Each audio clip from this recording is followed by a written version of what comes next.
All right, we're back with part 2. And if you look at my wings, they're almost ready to go in the sauce. They're crispy on one side. I'm just trying to get them crispy on the other. I don't mind my chicken being a little bit burnt. I kind of like it that way. Majority y'all, I know y'all like it that way too. Okay, got that special sauce going, letting that butter melt. All right, here's some other food.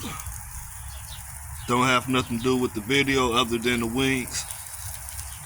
Yeah, it's always good to pay attention to your barbecue. Make sure you have that water, so you won't have to worry about your food burning while you're away for it for a couple minutes.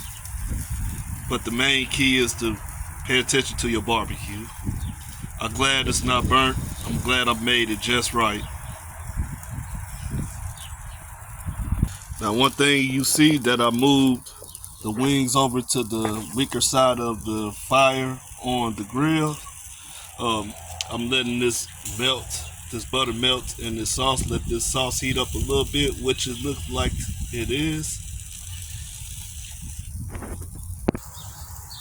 All right, and these bad babies are cooking on the grill. I'm not going to be on here all day explaining more on my recipe. You know what to do after that. I'm going to let them cook in this sauce for another 5 to 10 minutes. After that, they will be ready to go into my stomach. I tasted a piece of meat off of one of the chicken wings, and it's hot. I got that Nashville hot in it, so once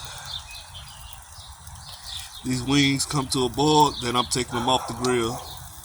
But I'm finna do the rest of this cooking. Hope you enjoyed this video. Y'all have a good day.